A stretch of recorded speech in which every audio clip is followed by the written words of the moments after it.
I think it's really important to understand culturally that Salt Lake is religiously rather polarized. And that doesn't mean that success is difficult in Salt Lake City. It's actually, I mean, you're going to find a lot of missionary success in Salt Lake. But do know that you're going to be mixing with people who actually have some very negative feelings about the church. Sometimes it's former members who have been disenfranchised for whatever personal reasons.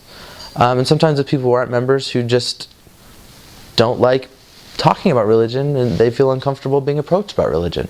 And so in an LDS culture that has been difficult for them, and so over time they tend to get a little cranky about it. So it's really important to understand and be sensitive to the fact that when you knock on someone's door, if you are cold calling, they know who you are. You know, you don't need to explain to them that you're a missionary from the Church of Jesus Christ of Latter-day Saints. They know that, and they've had 50 other missionaries before. That doesn't mean that you shouldn't talk to them and that you shouldn't try to help them.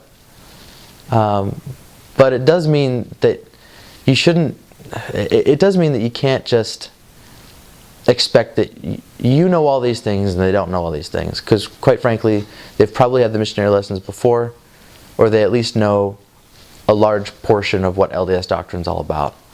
So you really got to care about people for people and not just treat people like, oh, this is a new contact.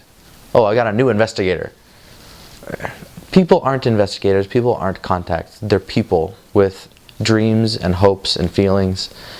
And the negative experiences I have had with people in Salt Lake have been because people in the past have treated them as potential converts and not as people.